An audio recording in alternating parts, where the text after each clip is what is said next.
and welcome to View from the Sideline podcast. This is episode 8. I'm Chris, and Rich is here as well. Hi Chris, how you doing? I'm alright, yourself? Yeah, good, thanks mate, good. Yeah, good. And Rich is just going to quickly discuss what's going on this week. Yeah, so coming up in this week's episode, so episode number 8, weekly teaser is back again. Still no correct answers. I've reliably been informed that I should get this week. You might get it, or you can take a very good guess. I'm feeling the pressure, but there is no pressure really because neither of us have got any right. No. So this week Chris has got the teaser. Then we go into the weekend review covering the Premier League, and we're sticking with the lower leagues as we've been doing for the last couple of weeks. Part 2 will see this week's special topic, which is about the special one, Jose Mourinho. So Chris and I will be discussing Jose this week. Then we'll touch lightly on last week's predictions, and then we'll finish off as normal, letting you know what's coming up next week. Okay, so teaser away, Chris. Teaser away. So, as we all know, this week we one of our finest ever English defenders retired from football. None other than John Terry. What player? Do you know what, Chris? I did think whether we'd get through the podcast without mentioning John Terry. Well, we're literally two minutes in. I've mentioned him already. I thought he'd pop up somewhere. This week's teaser is dedicated to him, basically. So we all know that he's probably classed as one of the best English defenders I think this country's had. But Rich, the teaser this week is: how many England goals did he score in his career? This is going to be a guess, but this is what I said. If you didn't know it, you could probably take a good guess. But yeah, I don't think it's going to be that many. How many did he score for England? Okay. Well, that's the teaser. We'll come back to that a bit later on. And maybe Rich gets it right this week, maybe. But we'll go straight into the weekend review for the Premier League games. And we will start with I think it was Friday night kickoff, wasn't it? The Brighton West Ham game. Yeah, Friday night, that one. So we'll start there. I just want to say, I didn't realise this, but this is actually Brighton's first clean sheet of the season, which I thought was quite strange, considering I think they haven't been playing that badly. Glenn Murray getting the only goal of the game, but I think probably the talking points are West Ham losing the game after having so many chances, and obviously coming back off a win last weekend against Man United and a good draw against Chelsea. You know, for them, I think they'll probably see that as a quite a big defeat for them. I don't know what you thought. Yeah, well, I find West Ham quite frustrating. I know the last couple of weeks against Chelsea and then against United, we've been singing their praises, but I think it sort of sums them up really. They'll have a couple of really good performances, and then I'm not saying they played badly. No, they actually played quite well. Brighton. It was Brighton defended very well. Yes, I think the thing for them would be, and for West Ham fans, is the goal came from a mistake. So West Ham lost the ball in midfield. I think Brighton put 3 or 4 passes together. The cross comes in, and then Murray it's a good finish, but you'd expect him to score it. He was unmarked as well, I think, which is But I think that I'm not sure whether that's because they lost the ball. They were probably all a bit out of position because, like I say, when they lost the ball, they did break quite quickly. But West Ham didn't really offer much in the first half. I didn't think they were a lot better in the second half. I thought they would have got one back, to be honest, but Brighton defended well, and I think they probably just deserve to win that one. They'll be happy that they won that as well, Brighton. I think because I think they said in the interview after the game that they've got more points this season at this stage than they did last season. So I think that would be quite promising for the fans. Yeah. But I honestly, I don't think they'll be near relegation. I think they'll be all right. I think they'll be in the middle somewhere. No, yeah, absolutely. I think they're a difficult team at home. They play well at home, so Yeah, teams will go there, and I think Brighton will pick up enough points to stay up. But yeah, frustrating from West Ham, especially after their second half performance. They had a lot of possession, a lot of chances, but they just couldn't seem to put it away. yeah. So the Burnley Huddersfield game next. Bit of a strange one. This one, obviously Huddersfield picking up a point. Obviously, a good draw for them. But one thing I didn't realise is they've only won one game in their last 17 and have only scored 7 goals. And I didn't actually know that. And obviously, I picked them to go down at the start of the season. So obviously, with that in mind, they it was actually a good point for them. I thought the there was a few talking points I know in this one. The header by Vokes was good for Burnley, but I just wanted to get your opinion on the dive from Del Potro and then the kind of late reaction, I think, by Tarkowski, where it looked like he kind of like stamped on him after he dived. And I don't know if you've seen that, but Well, firstly, the dive was it terrible. was a terrible dive. Absolutely terrible. And I thought Sean Dyche's comments after the game were quite apt, really. Yeah. Where he was talking about, he seems to be the only one that sort of seems to care about the dive, but I believe because he got booked for it, they can't take any retrospective action Right. against him, which just seems crazy, really, when Definitely. it's blatant cheating, and it's so disappointing to see It it. was bad. It wasn't. He wasn't even really near his foot when he went down. It was. No, it wasn't. It was one of the it was certainly one of the worst dives that I've seen. That's for sure. But It what was about terrible. so But the I mean, reaction after? yeah, I don't know. He's obviously annoyed because of what's happened. Yeah, He's obviously frustrated that the guy's dived and he's sort of blatantly cheating. But I don't know. Did he get booked for that? he didn't I can't know. remember. He didn't. So the referee didn't say it. I think if the referee would have seen it, he might have Well, been is that sent something you off. think they'll go back at? Do you think they'll go back and have a look at that? They might do. I think they might do. But we'll have to wait and see. But good point for It's a shame. Huddersfield Yeah, there. it's a Yeah, shame, really. It was a good point for Huddersfield, but that's their first goal from open play this season. it's crazy, isn't it? So, They so, are struggling. I think. so the three previous goals that they've got, they've all come from corners, but both good headers, two really good goals, two Yeah, two Vokes good was headed good. goals. So Palace Wolves next. Rich, what did you think of this one? I like Wolves. I really like Wolves. They're slowly becoming my second team. I like watching them play.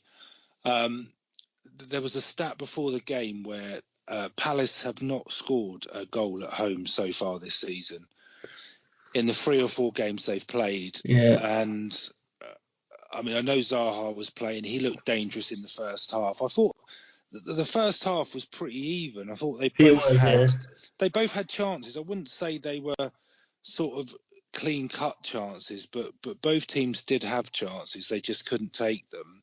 But it's the same every week for Wolves with me. They always look like they've got a goal in them. So while they're still in the game, where like a draw or maybe 1-0, a goal behind or something, they always look like they've got a goal in them. So I thought it was a good win for them, really. I think they're doing well this season. The table doesn't lie. They deserve to be where they are. And I like Doherty, the fullback who got the goal. He looks a really good player. they were saying that he's one of their longest serving players, isn't he? He was there when they got relegated, and he's been there for ages apparently. But Yeah, and I think if I'm right in saying he's just started playing for Ireland now as well. So yeah, He's playing international games, but that's 4 wins and a draw now for Wolves in their last 5. So they're on a really good run of form. They're picking up points, and they've they have had the best start to a promoted side into the Premier League of anyone. So yeah, it doesn't must be surprise doing me. something They're a good right. side. Yeah, they are enjoyable to watch, aren't they? Especially when they're passing around.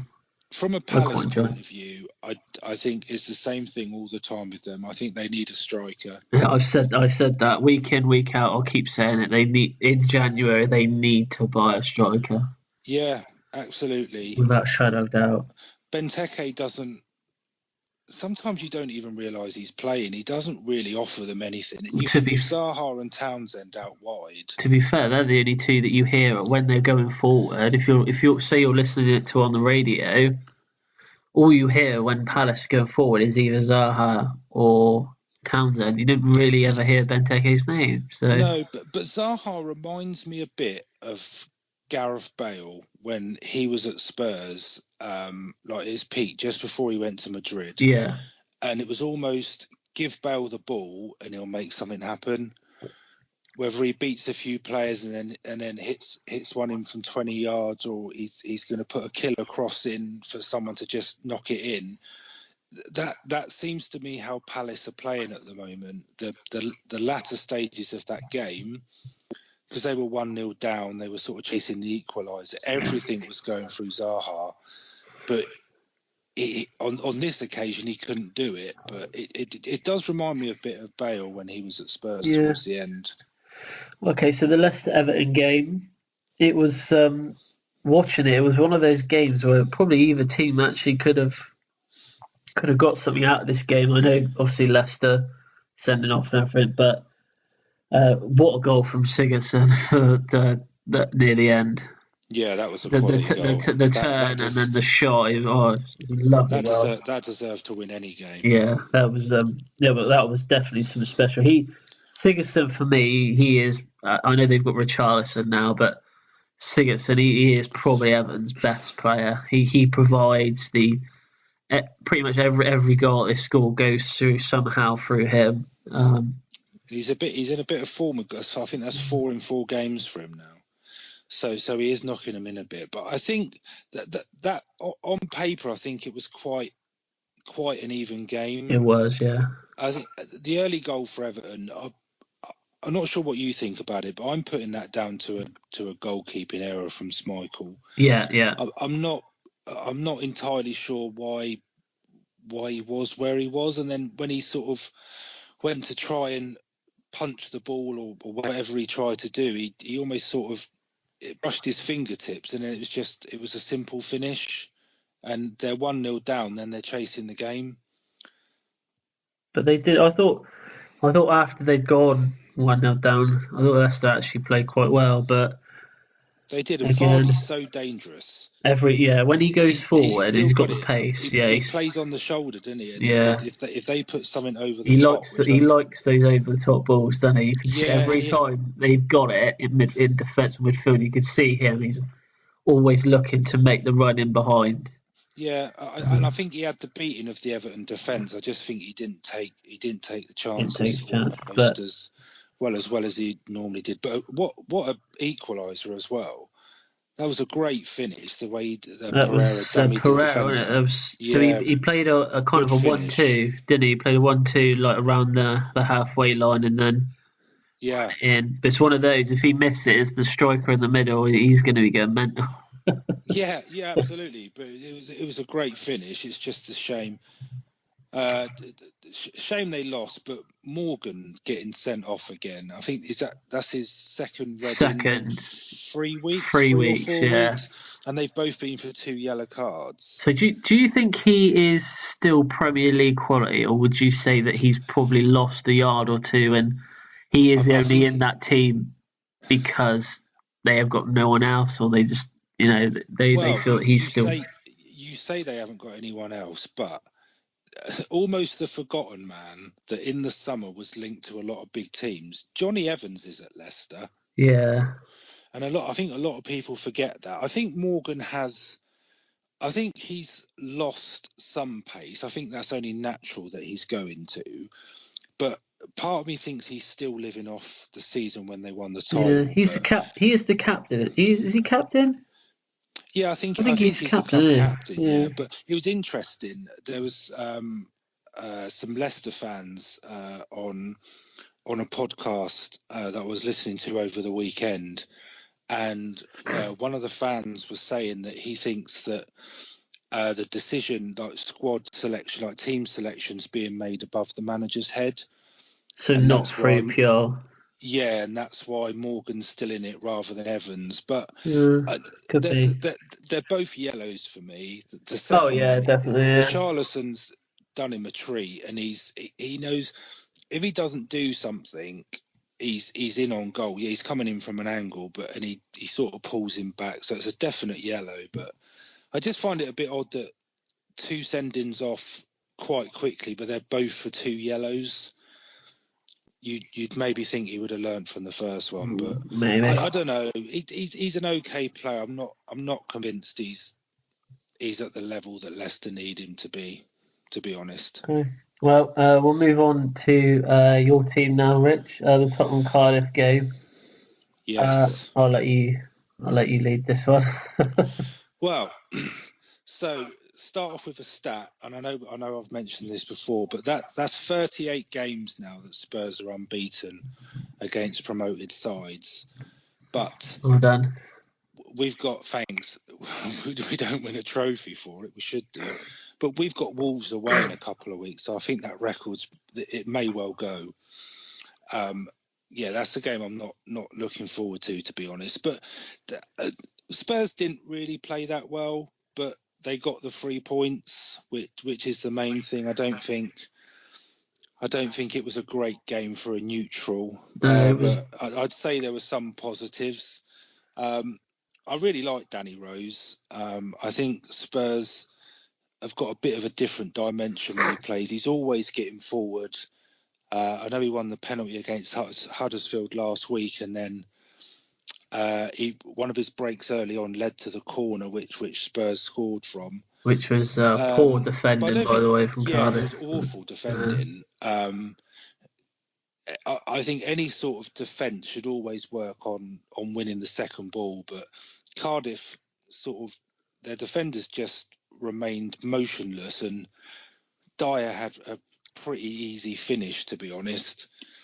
So early goal, good to go up 1-0, but Cardiff had their chances. I thought Alderweireld played really well. He cleared one off the line in the first half.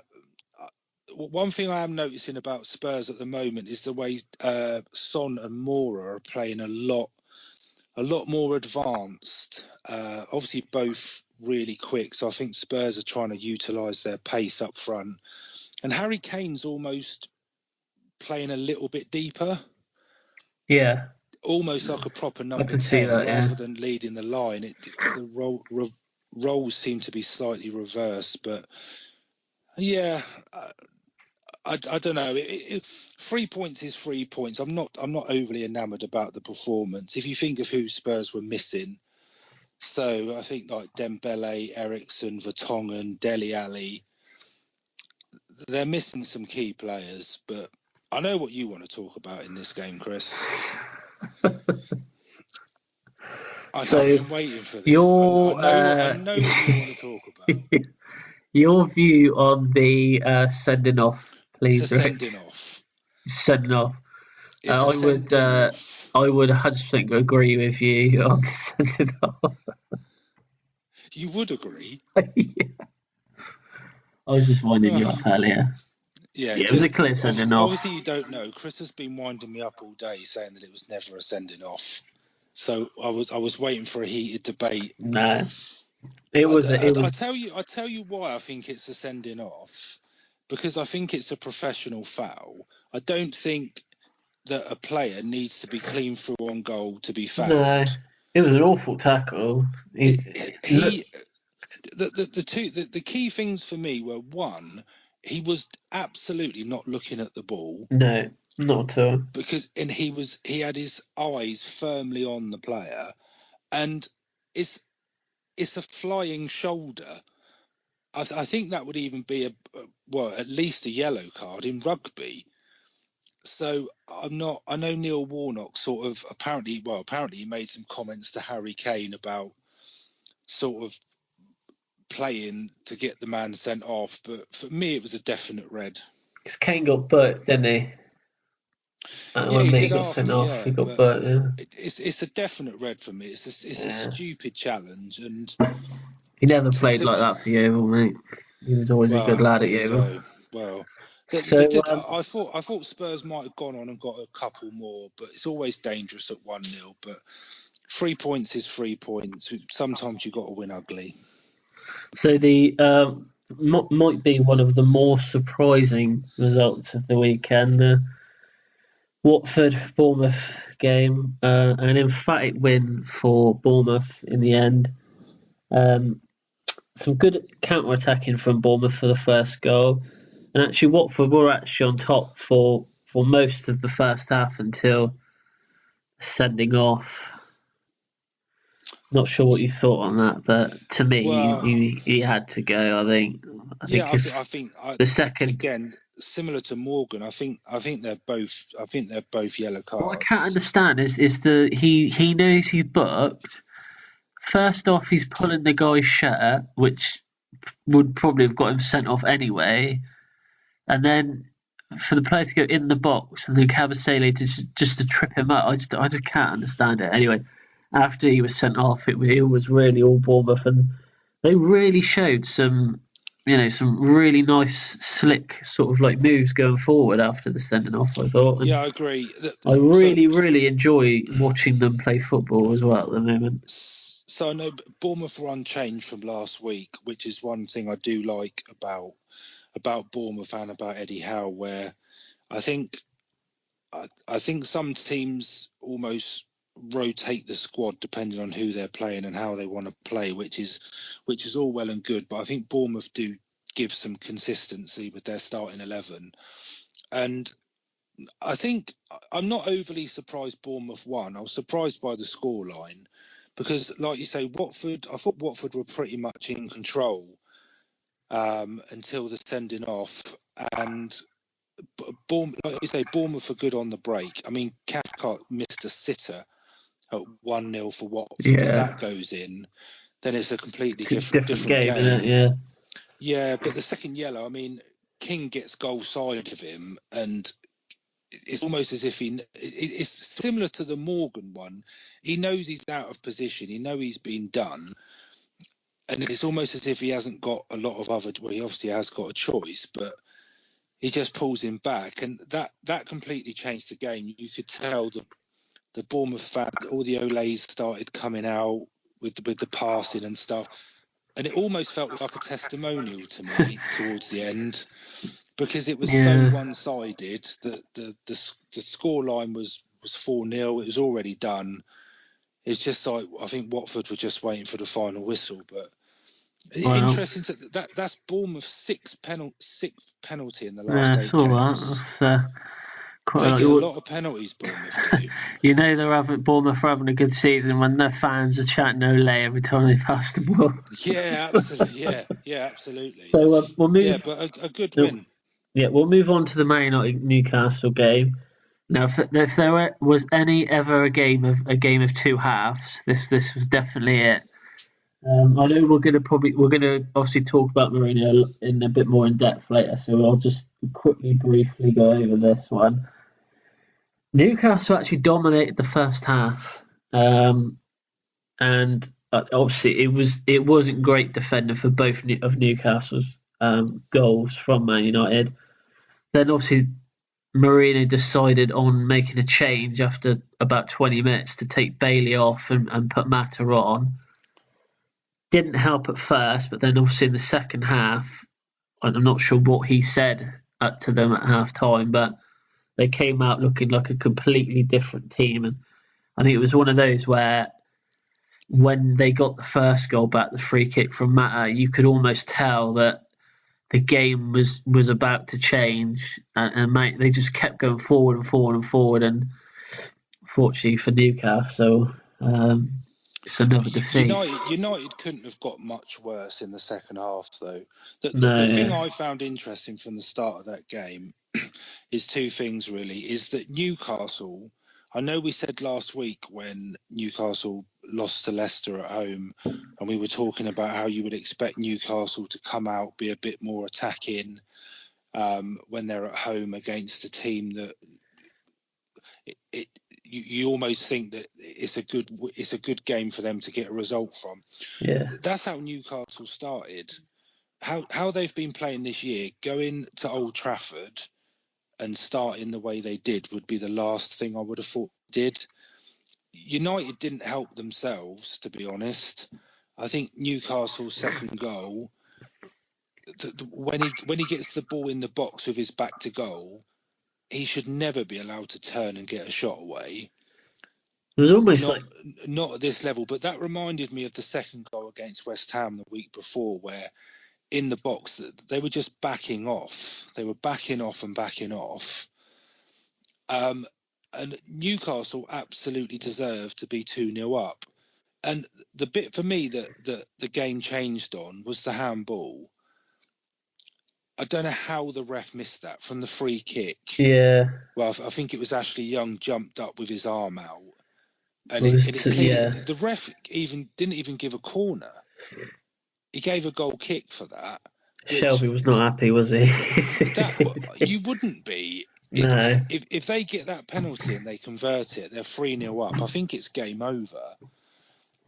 So how he missed that, I don't know. But I'm kind of with you. I mean, whatever happened at half time, they couldn't have been as bad as they were in the first half. And although I think Mata scored in around the 70th minute, you always thought they were going to come back. It's just what United do. But I think they underestimated Newcastle, to be honest. They did. I think some of the teams, I know, like you say, we'll talk about Mourinho later, but I think some of the team selection that he made with Sanchez on the bench and Mata on the bench, I think he may have underestimated them a bit more. But when they came on, the game was changed. It was a good game as well. But anyway, Fulham, Arsenal next. Well, you would expect Arsenal to win it, but it was a really good win for them. Nice to see their strikers getting some goals as well. That's because you said it, Chris. That's what it is. You know, ever since I mentioned that they don't score any goals, they've both combined probably scored about 10 goals. Yeah. Which is very annoying. So yeah. So hopefully Tottenham get relegated. If you're listening. Yeah, good one. Good one. It's kind of watching Arsenal of old, really. I thought that's exactly what I was going to say. The way that they were playing, they were, stringing some really nice passes together, and I know, they were all not criticised for it in the past, but they were always known as that team that kind of walked it into the net. But yeah, exactly. That's how I think. That's how I think they're playing at the moment. Yeah, felt like that. So we had another number on from last week, so that's their 6th league win in a row now.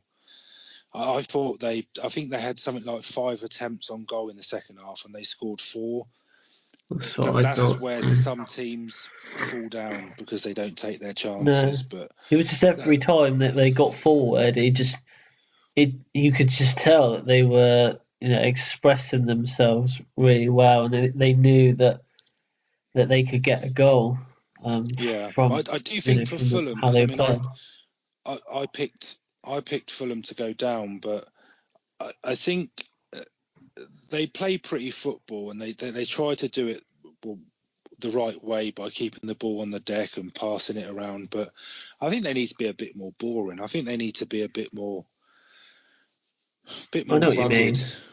You mean. I don't think that they have gelled. The players that they've bought, it doesn't seem like they're always on the same page. But I think they're the only team in the Premier League that hasn't kept a clean sheet this season. Fulham. And Yeah. I think But you that's can going to see be their why. problem. You can definitely see why. Yeah, but especially with Aubameyang, I mean, he plays right on the shoulder of the last defender because he's so quick. He's so quick, isn't he? He's so hard to chase. Dangerous. You could almost see it coming because Fulham aren't the best defensively, and Arsenal look awesome going forward. I hate to say it, but you got to give credit where it's due. Yeah, definitely. A good win. Like I said, it just felt like I was watching Arsenal like 10, 15 years ago, really. I thought it was really good. Anyway, we'll move on to the Saints-Chelsea game. Yeah, quite a straightforward win for Chelsea, I would say. Although Southampton did create a few chances. I think it was your socks. I think it was your bright orange socks that just almost. It's a weird combination of like shirt and sock colour, isn't it? That's all I thought. I thought that as well. When I first saw it, I thought it was one of those where those socks don't go with that kit, but because the socks they had clashed with Saints' socks, yeah, to just wear like.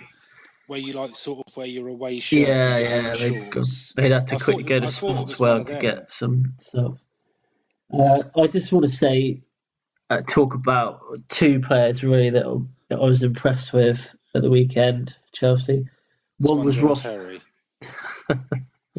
he'd still get in that team, I'm telling you now.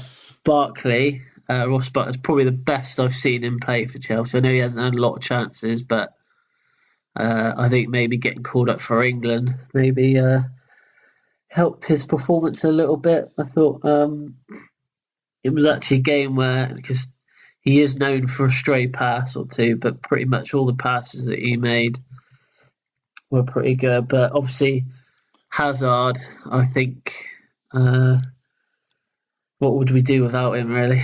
I'd go as far to say, on current form, I think he's probably the best player in the world at the moment. He's literally on fire at the moment. Like, he's top goal scorer in the league. He's assisting goals at the same time. It just looks like he just makes stuff look so effortless sometimes. When he's got the ball and a defender's coming towards him, it's like he already knows 5 seconds into the future where he's going to be. He's an unbelievable player. But I see the Madrid rumours have surfaced again. And we don't need to talk about that anymore. I think if he goes, he goes. He to be fair, he deserves to play for the best team in the world, whoever that might be, come the end of the season. All I know is when he does go, he is going to leave a big hole in that team. Almost like when Gareth Bale left Tottenham. I think it'll be the same sort of impact. But he'll be replaced by 7 players, 5 of which are rubbish. That's what Spurs did. Not. I can't disagree with you. I thought Hazard played really well. Saints didn't help themselves yet again. The first goal, similar to West Ham's, the Saints give it away. Sort of in midfield, couple of passes later, Hazard's 1-on-1, and he's not going to miss that. Barkley, I see what you're saying about him, but for me, the jury's still out. I think when he was at Everton, he was a bit too inconsistent for me. I know he had a few injuries. He was sort of billed as the next Gaza, the next big hope for England. Maybe it's just game time that he needs, and he seems to be getting that at Chelsea. He is getting it now. From an England point of view, I hope he carries on. But yeah, Saints, I don't want to keep going on about shots on target, but I think sometimes it's an interesting stat. So both teams had the finishes 3-0. I think that sort of says it all, really. Danny Ings had a great chance at 0-0. If he puts that in, then Chelsea. I mean, again, they'll probably come back into the game, but you're making them chase it a bit more if you go ahead. that goal was the one-touch passing and the movement, which all sort of circles around Hazard, was a good goal. Yeah, and then Morata scoring, which was good. And I do worry about Saints. Six goals in 8 games so far this season. I think it's only Cardiff, Huddersfield and Palace that have got fewer. And if you're sort of talking about your goals for column and you're including yourself with Cardiff, and with the greatest of respect, Cardiff, Huddersfield and Palace, I think you're always going to struggle. Definitely. But so I think Saints, I think this January window might be I'm not saying they need to go out and spend millions and millions, but I think they need to. I'm not sure on Mark Hughes, just to put it out there. I'm not sure what he gives you. I think he's still living off the fact he saved them from relegation last year, but wherever Hughes has gone, I'm not convinced he's progressed any of them, to be honest. He didn't really do anything at Stoke, really, did he? They just remain kind of. Yeah, but I saw something today. And I had to double check it. Leicester have won more games at St Mary's in the last however many months than Saints have. Yeah, I saw that.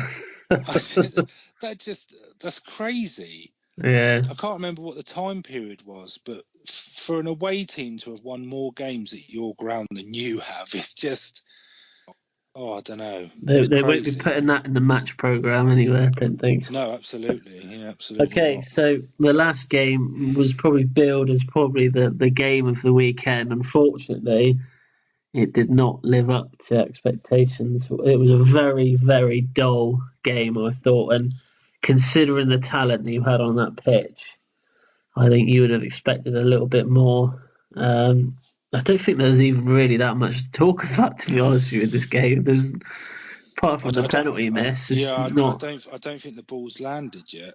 And what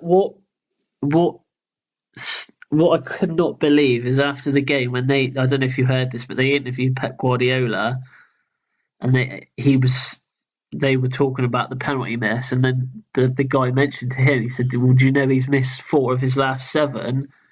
Guardiola said he didn't even know that was the case. It just to me, it feels like you should know who your best penalty takers are. Well, yeah, I don't know. I think for a professional footballer's perspective, I know there was a bit of a discussion around who's going to take it between Mahrez and Jesus, but Jesus wanted it, didn't he? He wasn't very happy that he didn't get it. You expect them to score. The funniest thing for me is they did a Sky graphic. You know when Sky put the red and yellow balls? Yeah. They were all over the place. There was sort of a big skyscraper on the left-hand side. Yeah, the moon. Ball right at the top. But I don't think anyone would have picked that to be 0-0, to be honest. For me, I'm surprised Sane didn't start after how he's played the last couple of games. Yeah, he's been their best player last couple of games, and then to see him not start, I think, I think in hindsight, both teams would probably be happy with a point. I think Liverpool would be happy with a point after the penalty miss.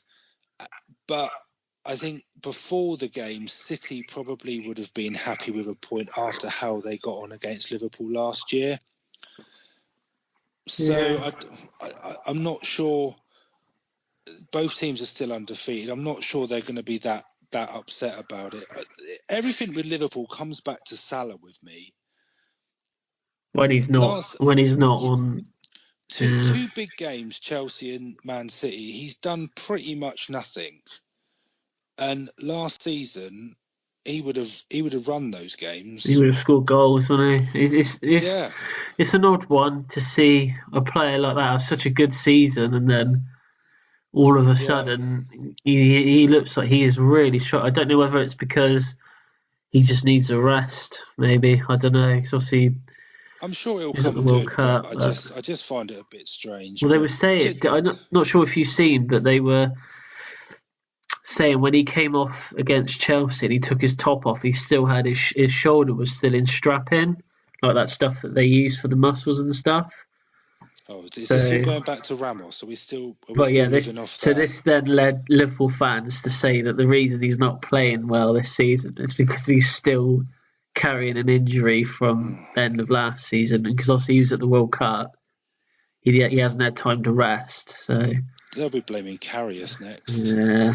It'd be his fault. It's, But you know what they're like. But just one thing from the post-match, I did think it was definitely a penalty. oh yeah, we was And penalty. I Yeah. think fair play to Van Dijk for coming out afterwards and saying as much and saying that it's something he'll learn from and it won't happen Do you again. think he I would have thought that said was that quite refreshing. if they would have scored? Do you think No, he would have said he that? probably Yeah. wouldn't, but I think he didn't have to say anything. Yeah, I see what you mean. But I think it's quite refreshing that he's been honest, and they'll both be there or thereabouts this season. So very I close. don't At the think top it's the now. end of the world that it's a result. I just think take the penalty miss out of the equation, it's probably a better result for City. Yeah. Well, that was the Premier League review. We are now going to move on to the EFL leagues, and Rich has got the Championship and League One. Yeah, so starting off in the Championship, so it's all change at the top of the table after the weekend's games. So Sheffield United are now top, which may come as a bit of a surprise. So they got their fourth win in a row, which was a 1-0 win at home against Hull. So Sheffield United doing really well. West Brom are in second. They beat Reading 4-1 at home, despite going 1-0 down in the 6th minute. And it was 1-0 at half time, but West Brom put 4 away in the second half to move up to second. They're doing well, aren't they, West Brom at the moment? They're Yeah, scoring a lot of goals they're as doing well. good. They've got good strikers. I like Gale and Rodriguez. I think that's probably the best partnership in that league. So yeah, Sheffield United and West Brom are both now unbeaten in their last 5 matches. So that probably indicates why they're first and second. Leeds have dropped to third after a 1-1 draw against 7th place Brentford. Leeds still there near the top, although they're not playing great. Middlesbrough dropped to 4th after a surprise 2-0 home defeat to Nottingham Forest, who are now up to 5th. So Forest doing well. I think that will turn a few heads. They're playing well at the moment. And Sheffield Wednesday make up the playoff spot in 6th after a 2-1 win away at Bristol City on Sunday. Bristol City have now lost 3 of their last 5 with no wins. But the interesting thing at the top of the Championship is it's all sort of old Premier League teams: so Sheffield United, West Brom, Leeds, Forest. So it looks like they're on a mission to get back into the Premier League. It's the usual suspects bottom grade: Preston, Ipswich, and Hull. Although Preston and Ipswich did both pick up wins at the weekend, and good wins they were. So Preston won 4-0 against Wigan, and Ipswich got a 3-2 win away at Swansea, which I think is a really good result for them, but they're still in the bottom 3. And as we've already mentioned, Hull, who are bottom, lost 1-0 to Sheffield United. But I know we said this last week, but just to sort of emphasise how close it is, the 6th place to 18th place in the Championship, there's only a 5-point gap. And bottom to 18th is only 6 points. So it's really close in the Championship. On to League One. So Portsmouth remain 3 points clear at the top, despite losing 2-0 at home to Gillingham. Peterborough in second also lost, going down 4-0 at home to 4th place Barnsley. So the top 2 is as you were, but they both lost. But their earlier form is keeping them up there. 3rd place Sunderland won 2-1 away at Bradford. Both teams finishing that game with 10 men, but again a good win for Sunderland. Walsall and Doncaster make up the playoff places in League One. Walsall getting a 1-0 win away at Bristol Rovers. Doncaster lost 4-0 though at home to Fleetwood, which Fleetwood's Joey Barton, isn't it? Am I right in saying that? Yeah, so a good win for Fleetwood. Bottom 4 is Bristol Rovers, who, as we mentioned, lost at the weekend. Bradford, again, they lost to Sunderland. Plymouth are now off the bottom after a 1-0 win at home to Wimbledon, which leaves Oxford rock bottom and 5 points from safety already. And that was even though they got a point in a 0-0 draw away at Southend. So that's League One. Okay, so moving on to League Two. Lincoln now move 4 points clear after their win against Crewe. Exeter in second, Newport in third. Both drew. Exeter drew 2-2 with Yeovil, and Newport drew away to Forest Green. MK Dons are up after to fourth after an impressive 3-0 win against Cheltenham. And Stevenage are up to fifth after they won 3-1 against Colchester. Although they left it late in that game, they scored 2 goals in the last 6 minutes. Forest Green and Tranmere make up the rest of the playoff places. Tranmere probably in the game of the day in League Two. They won 4-3 away to Morecambe and scored an 89th minute winner. Moving to the bottom half of the table, Macclesfield remain bottom. They lost 1-0 to Notts County. Still no win for Macclesfield.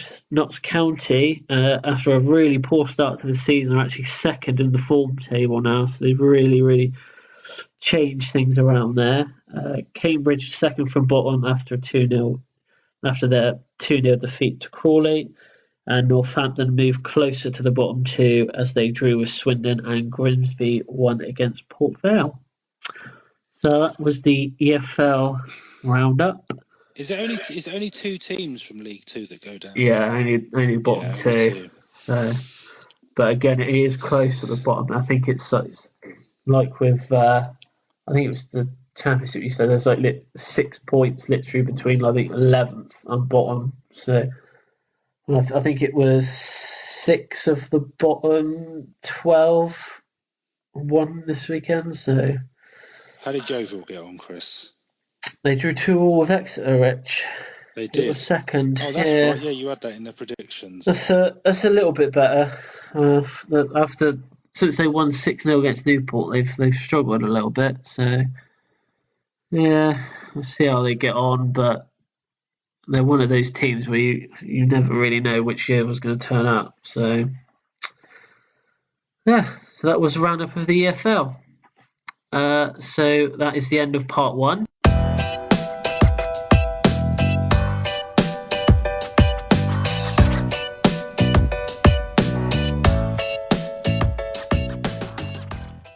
Hello and welcome back to part 2 of today's episode of View from the Sideline podcast.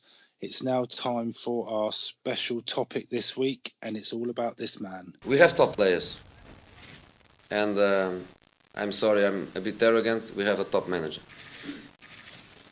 Porto to win the Champions League has to beat Partizan Belgrade, Real Madrid, Marseille, Olympique Lyon, Manchester United. Again, please don't call me arrogant, because what I'm saying is true. I'm European champion, so I'm not one of the bottle. I think I'm a special one. So, Chris, I think it's only fair that you start us off this week on Jose, seeing as he is one of your heroes, being a 2-time Chelsea manager. Yeah. Obviously not having the best of times at the moment. So let's discuss. Yeah. So obviously at the moment he is up against it at the moment. I think that is fair to say. But I think what we'll discover over the next sort of like 10-15 minutes is that, you know, some of it is down to what he does, I would say, off the sort of pitch. But we'll get to that anyway. But yeah, well, my thoughts on him, obviously, when he first joined Chelsea back in 2005, you know, he was not someone that I'd obviously just come off the back of winning the Champions League with Porto. But other than that, I don't think many people had heard of him. But then to have the season he did in his first season at Chelsea, you know, to break the record for the most points in a Premier League season, I think that was such an achievement. And I'll be completely honest, I don't think Chelsea would necessarily be where they are or have won as much as they have, probably without him, his 2 reigns at the club. I think he set the club up well. The players that he brought in, just the list of players that he's brought into the club. All right, some of them are questionable. But he brought in players like Didier Drogba, Joe Ashley Cole. Those sorts of players that made up the spine. Obviously, we had Terry and Lampard already. But Cech, Terry, Lampard, Drogba, that was the spine of the team, and that was a lot down to him.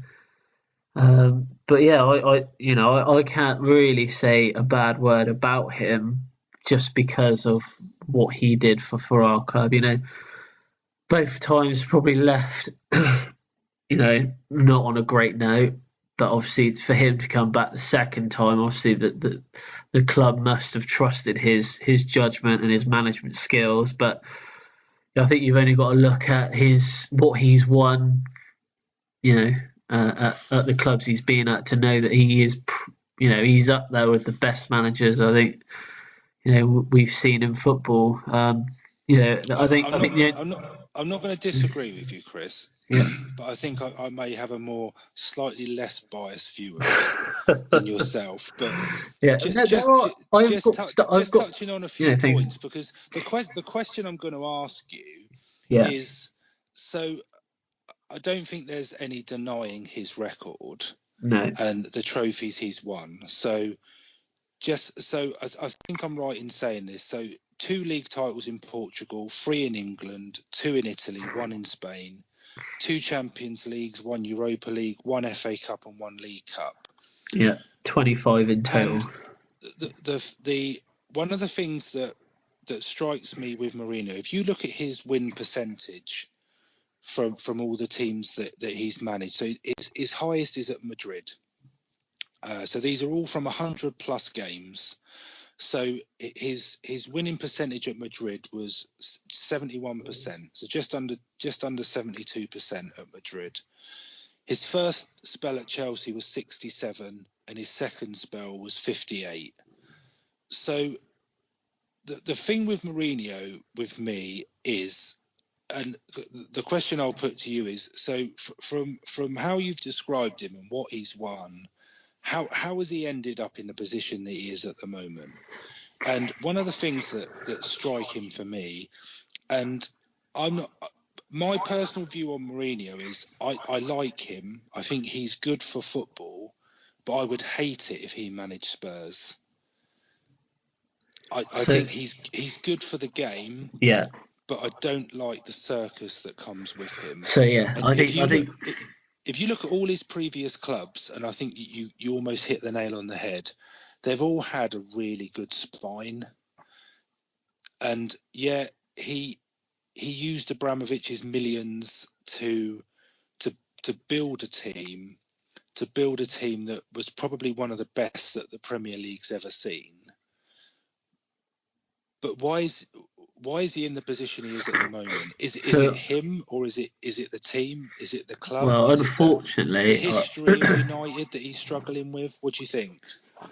I think that it like I said just a minute ago, it is down to him. I think as a manager, as to why he is, some would say, failing at the moment. I would, going back to Chelsea, he didn't. His second time in charge at the club, we just gone through the first season, going through to the second season, and there was talk that he had a list of players that he wanted to buy, but he was told that he couldn't buy these players purely just down to the price of them, and the club was, we've got quite a big squad as it was. He ended up falling out with the players, but this was due to the incident with the physio. I don't know if you remember. Can you remember that? Yeah, Eva. Yeah. So there was, there was. I think it was well documented in the press that what happened at the club, and unfortunately, I think because the way he handled that, he actually lost the dressing room. And he's almost done something very similar here at Manchester United as well. I think openly criticising players, I don't feel that is the way to get a player motivated. No, I it's think, not. I completely agree with you. you know, He's almost. I think I would say he's the only manager in the Premier League that does that. But I can't help but think. So one thing that I'll pick on that's come out today is what Wayne Rooney has said about the players need to stand up and take accountability as well. It's not all about the manager. yeah, And I do agree with that to a certain extent, because when they cross the white line, they can have all the instruction, all the coaching that any player can have, but they still need to perform. But calling the players out like he does absolutely nobody any good at all. And I don't have the association with Mourinho like you do, but I almost feel he's playing the victim, because in the summer it was quite clear that he wanted some centre halves. yeah, He wanted to strengthen the squad. I see today that United are being linked with two more defenders, one who's at Inter and one who's at AC Milan, and it's almost as if he's making it clear to the hierarchy at Old Trafford that he's not happy with the players that he's got. Therefore, he's calling them out to get a reaction to say, you didn't back me in the summer. This is what I'm left with, and it's not good enough. That's almost what it feels like to me.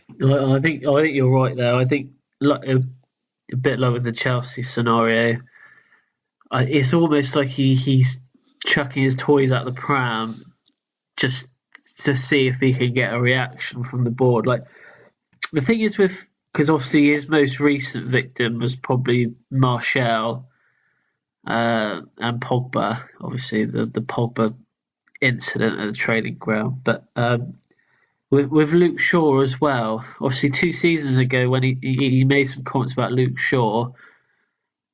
But Luke Shaw's kind of turned that around. He's kind of made it into a positive, and now he's playing week in week out for Manchester United. But you know,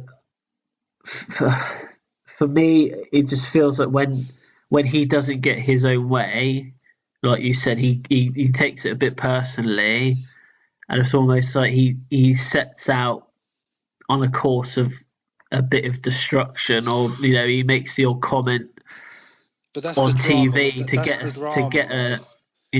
get a reaction. That's what I feel that follows him. I think he's always got the mind games. He's always got he'll storm out of a press conference. It's all almost about making a scene. But I'm not solely convinced it's him.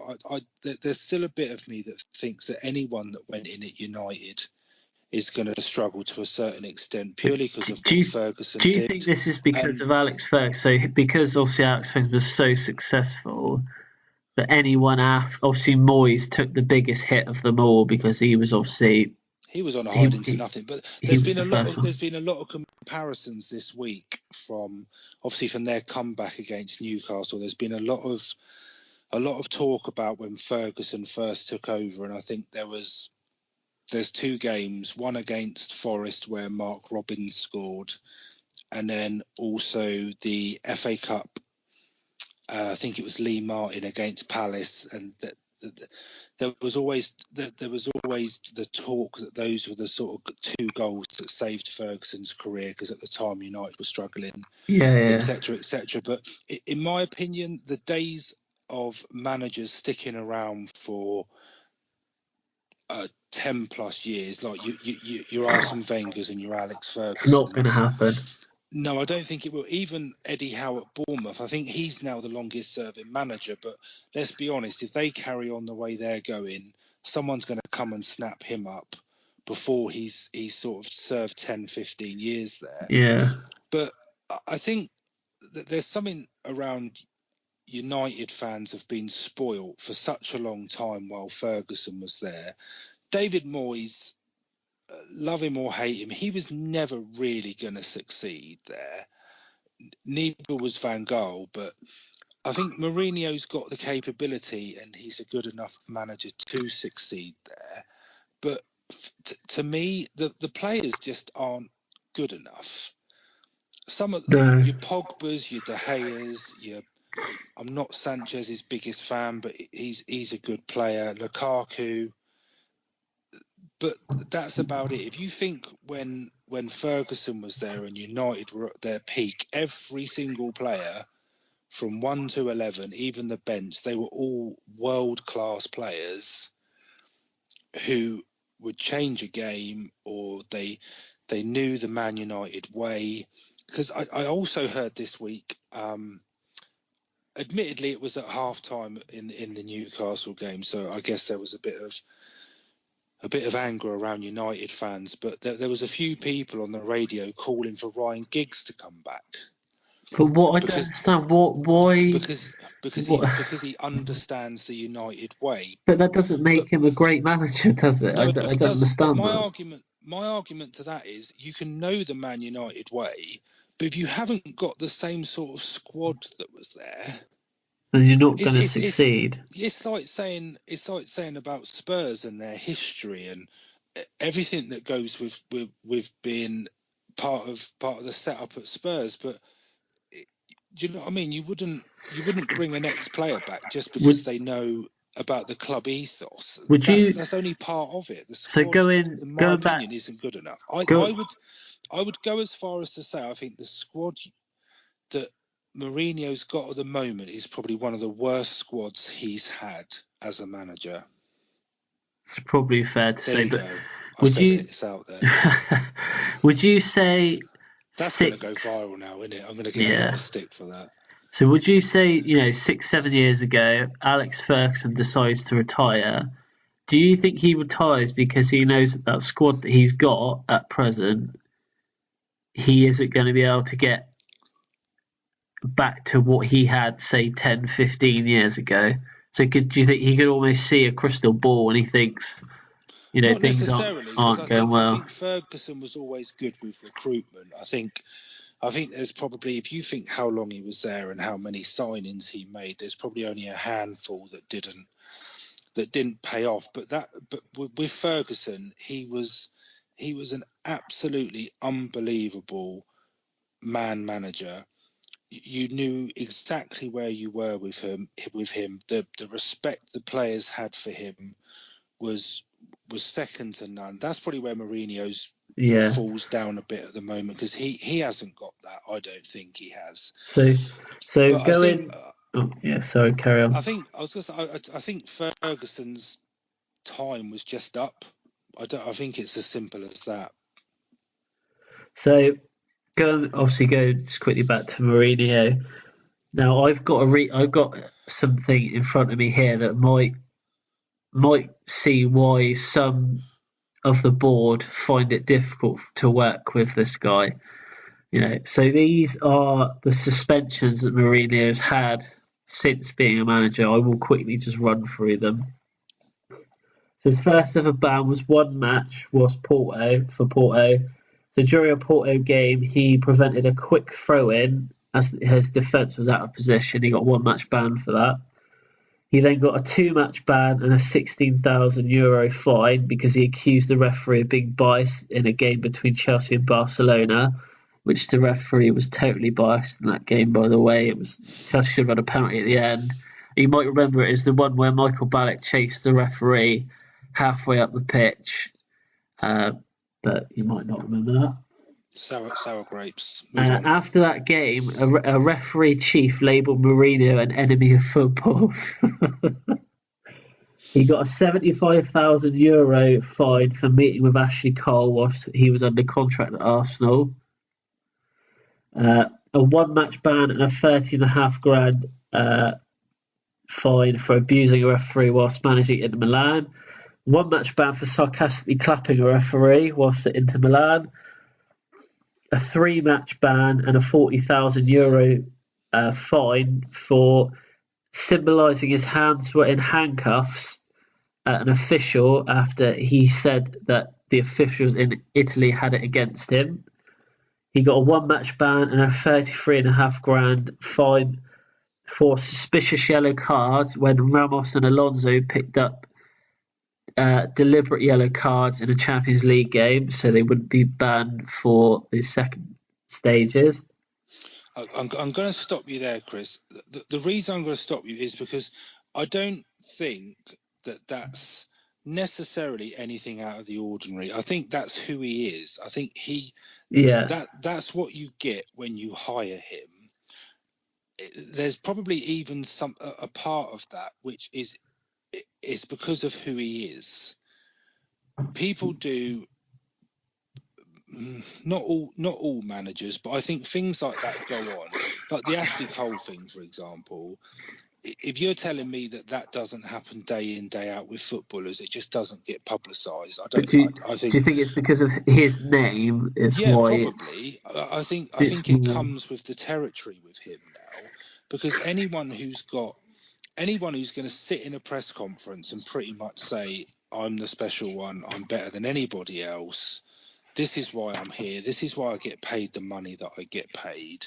He is going to draw attention to himself, and as long as he's winning, like I know that the ones that you reeled off there, at those points he was winning trophies. Yeah.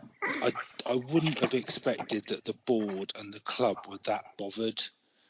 If he's getting a 1-game ban for flashing an imaginary yellow card or pretending he's in handcuffs, and he has to sit in the stands for a couple of games, yet they're winning trophies, I wouldn't have said they're that bothered about that. No. But that all points for me back to him being the victim. So you think he's playing the victim? I can see what you're saying. Maybe everybody's against him.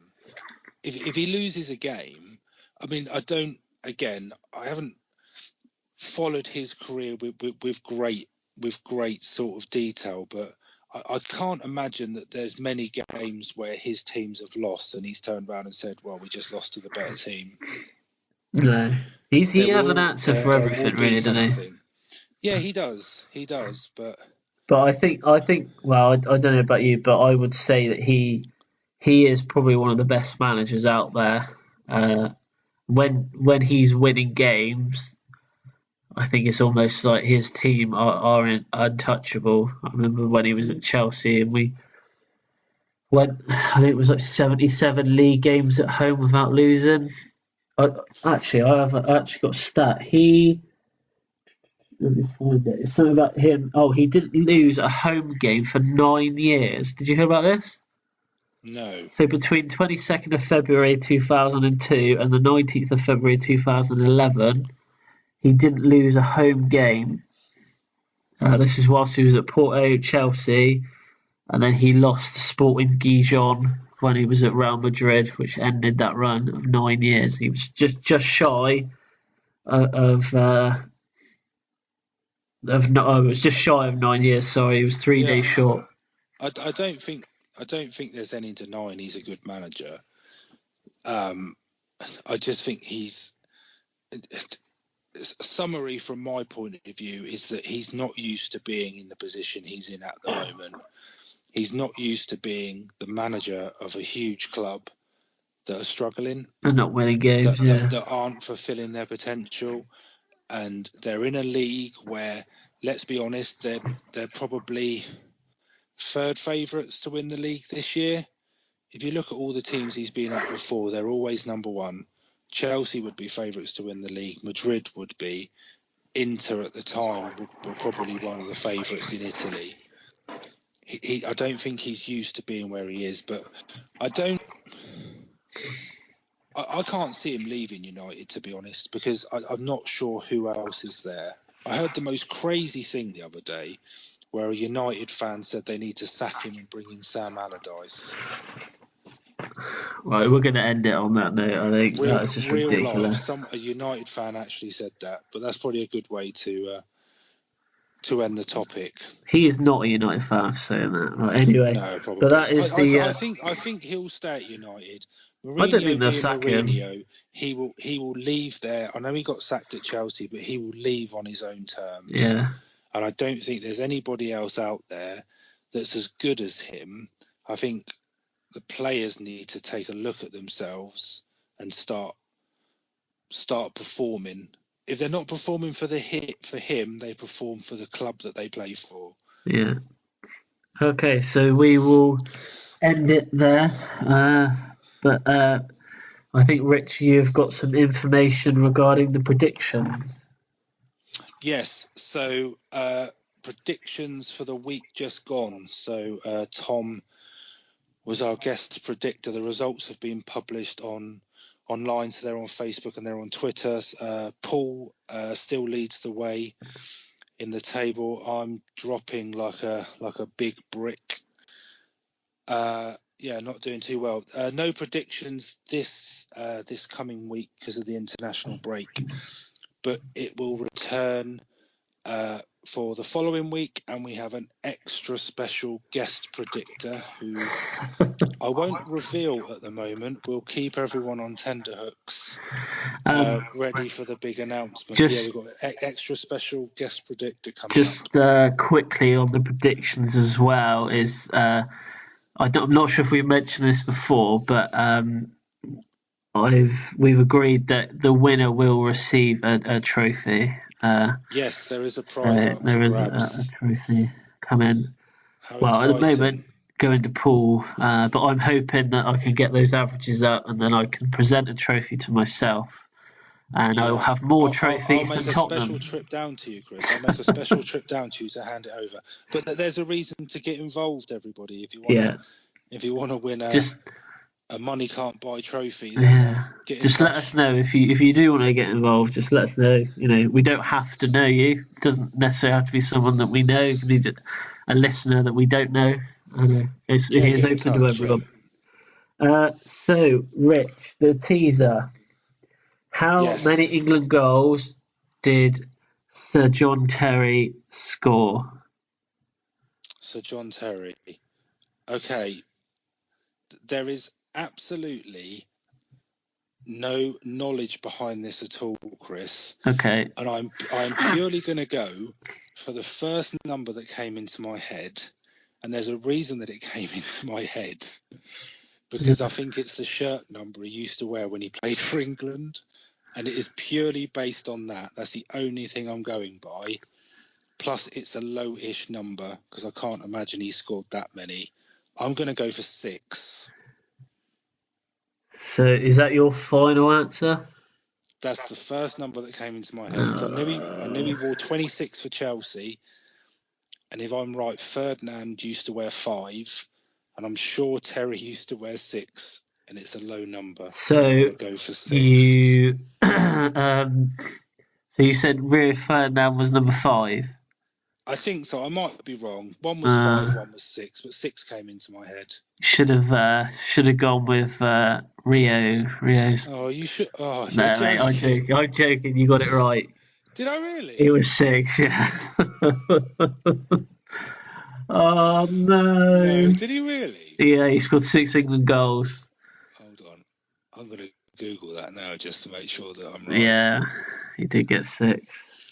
That has got to be the most lucky guess. Well, I did tell you. I said if you didn't know it, you could easily guess it. So well done, Rich. I would have said it was under 10. You are the first person. Well, person. Well, I say person. There's only 2 of us that does it. You are the first to get a weekly teaser correct. We're going to have to think of a new feature now, Chris. Oh. Now that one's gone. Well, I'm chuffed with that. Well, you won't win a trophy. I can't afford 2 trophies, I'm afraid. So. Oh, well, good times. Well, on that note, it's kind of... Now I feel obliged to give you an easy one next week, but I won't. Oh, yeah, but so next week, obviously, no Premier League games next week. We've still got the EFL, so we will be still doing a review on the EFL games. Rich, have you got anything to say about next week? Yeah, so it will be a special episode next week. We'll still be recording. So you may remember a few weeks back we did our Premier League 11, so we're going to do a similar sort of episode, but a different topic. So what we're going to look at next week, and sort of following on slightly from what we spoke about with Mourinho, we're going to have a chat about the pressures that are on managers at the moment, and the sort of rumours that fly around about sackings, etc., after only a handful of games. So we're going to try and give you a bit of an insight into that. So we'll be talking about that, and we're going to give you a special topic as well. So we're going to split it into two next week. So Chris and I are going to talk about our journeys within football.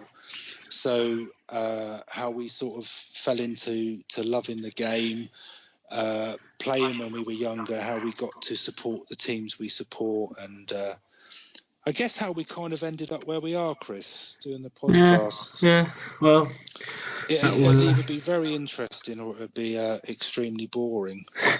Let's hope it's hopefully the first one you just said. But if you if you like the podcast, just remember to give it a listen on YouTube, Spotify, or iTunes. I was just going to say, Chris, sorry to interrupt. Yeah. I've got a special surprise for next week's podcast, but I'm not going to tell you what it is yet. You'll have to wait till next week. A special surprise that. Yeah. Well, okay. So if you like to get in touch with us, you could just use any of our social media. So we're on Twitter. Just search Views from the Sidelines. Same with Facebook and Instagram. Leave a comment. If you want to get involved in predictions, let us know. We've got a few people lined up, but if anyone else wants to get involved, more than welcome. And if you've got any views on Mourinho, if you've got any views on football, literally anything, just let us know. And maybe we can discuss it on the podcast. But that is about it from me. So I will say goodbye and hand you over to Rick. Yeah. Just to echo what Chris said, if you want to get in touch, want to get involved in the podcast in any way, please just drop us a line. Thanks as always for your continued support, and we'll speak to you next week.